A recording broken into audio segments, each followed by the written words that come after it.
Hello, everyone, and welcome to the OncoAlert Weekly Round Up. I'm your host, Gil Morgan, and today we're diving into a rich lineup of studies that hit the journals this past week.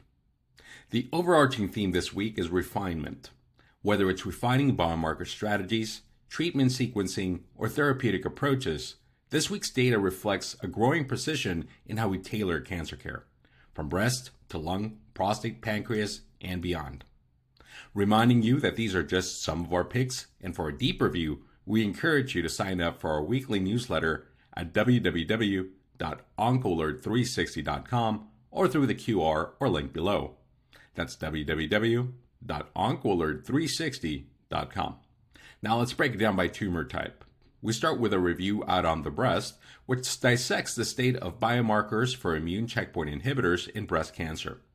While PD-L1 remains the go-to marker, it's far from perfect. The field is now turning into other tools like tumor-infiltrating lymphocytes, homologous recombination deficiency, and tumor mutational burden as we look to bring immunotherapy beyond triple-negative subtypes and into hormone receptor-positive disease. This is about broadening benefit while minimizing toxicity. And from eBiomedicine, we saw translational data from the POETIC study showing that in just 2 weeks of perioperative aromatase inhibitor in ER-positive, HER2-positive disease reshapes tumor biology, shifting high-risk luminal B tumors to luminal A profile. Notably, this on-treatment subtype better predicts recurrent risk than baseline subtype. It's short, impactful therapy that could radically inform how we can escalate or intensify treatment. Out in Nature Reviews Cancer, Pareda and colleagues review how brain metastases adapt metabolically to thrive in a brain's unique microenvironment. From glucose to fatty acids to amino acids, reprogramming these metastases show profound heterogeneity. The takeaway? One-size-fits-all therapies won't cut it. We need precision metabolic targeting based on tumor origin, biology, and even dormancy states. Moving on to non-small cell lung cancer. First, a post-hoc analysis of the Ipsos trial out in JTO reaffirms that atezolizumab improves survival in patients who are truly ineligible for platinum therapy, those over 80 with ECOG 2 to 3 or multiple comorbidities. The real-world implications here are huge. Clear guidance for frailer patients who are often excluded from trials. Then, for the Turkish oncology group, out in clinical lung cancer, a real-world cohort of BRAF mutant non-small cell lung cancer showed that dabrafenib plus trametinib leads to a better response and progression-free survival than chemo. However, co-mutations significantly shorten overall survival, highlighting the importance of detailed molecular profiling before treatment. Moving on to GI cancer.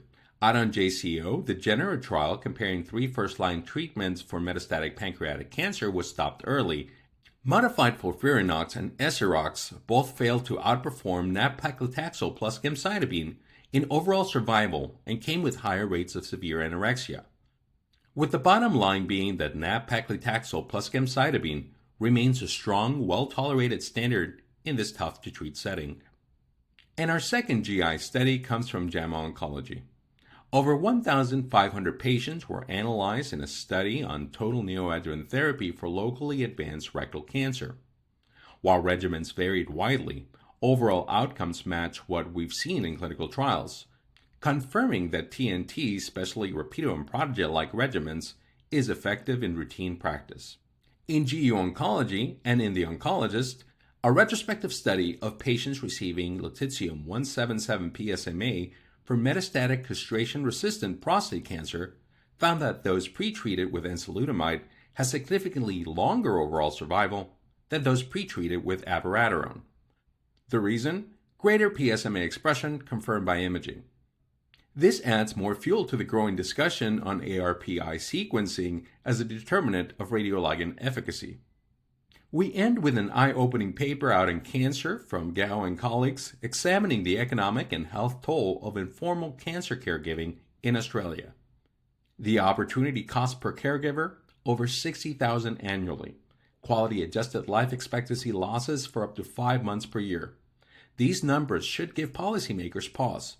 Cancer doesn't just affect patients, it reshapes the lives of those around them. So what is the bottom line this week?